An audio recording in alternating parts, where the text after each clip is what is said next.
धार विधानसभा के अंतर्गत आने वाले औद्योगिक क्षेत्र पीथमपुर में भोपाल के जहरीले कचरे को लेकर आमतौर पर शांत रहने वाली धार विधायक नीना वर्मा काफी आक्रामक हो गई हैं।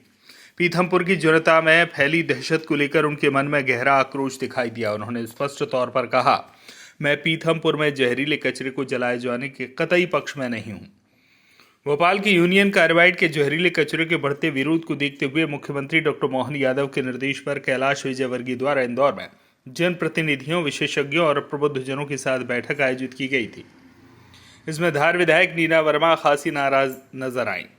उनके आक्रामक रुख को देखकर हर कोई हतप्रभ रह गया। श्रीमती वर्मा ने अपनी ही सरकार पर प्रश्न चिन्ह खड़ा करते हुए कहा कि आज की बैठक में दो मंत्री हैं, सांसद हैं, जनप्रतिनिधि हैं, लेकिन किसी से भी जहरीले कचरे को लेकर कोई सलाह मशवरा नहीं किया गया और रातों रात कचरा पीथमपुर भेज दिया गया।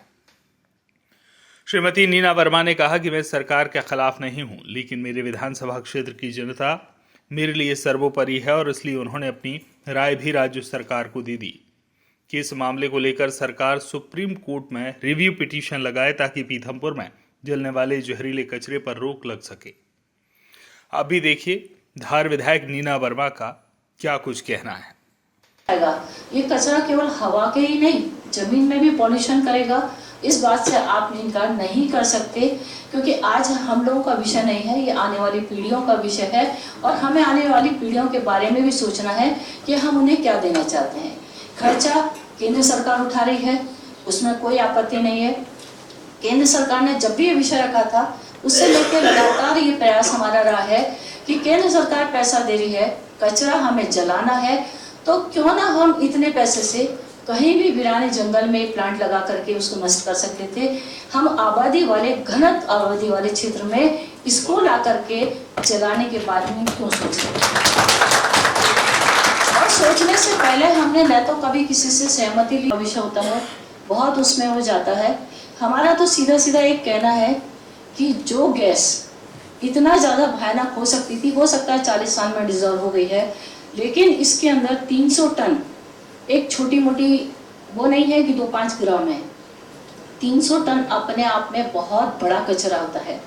आपने बोला, मैं आपसे सहमत हूँ कि वहाँ बच्चे क्रिकेट खेल रहे थे यूनियन कार्बाइड के वहाँ, क्यों? जब तक खेल रहे थे जब तक वो डंप था, ढका हुआ था, दबा हुआ था।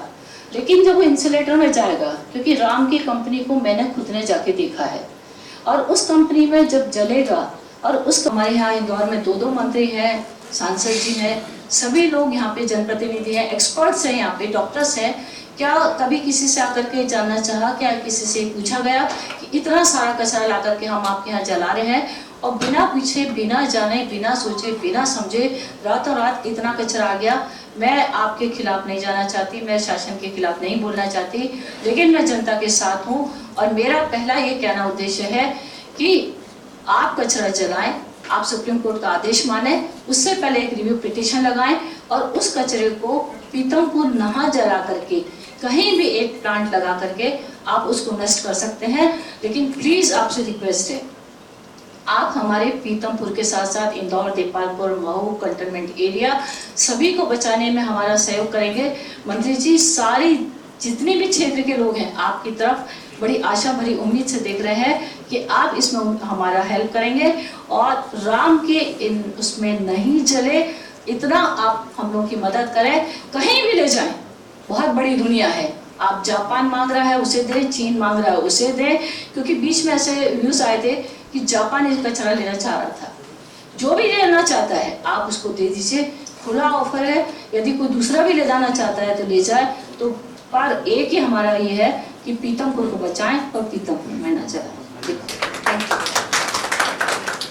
और अपनी आंखों से वो सीन देखे हैं, लाशों के अंबार देखे हैं, जहां भागते हुए लोगों के पास कोई सहारा नहीं था। ये रिपीट ना हो, इसके लिए मैंने हमेशा इसका विरोध किया है। मैं शासन का विरोध नहीं करना चाहती, कोर्ट का अपमान नहीं करना चाहती, लेकिन 2014 में जब ये 10 टन चला था, उस समय मैंने सदन में भी इस विषय को उठाया था, क्योंकि ये मात्र कचरा जलाने का विषय नहीं है, ये विषय है हमारे पास जनता का, और खाली पीथमपुर की जनता नहीं है, उससे जुड़ा हुआ रहू है, दीपालपुर है, इंदौर है, और सबसे बड़ा हमारे पास महू का कंटेनमेंट एरिया है। अब ये सब कह रहे हैं कि अब मैं ज़्यादा तो टेक्निकल वर्ड्स में नहीं जाना चाहती और केमिस्ट्री के जो रिएक्शन है या यहाँ पे जो कैंसर्स के जो व्यूज़ आ रहे हैं, अगर हम इन बारे में वॉइस ऑफ राइट्स के लिए धार से सुरेश तिवारी की रिपोर्ट।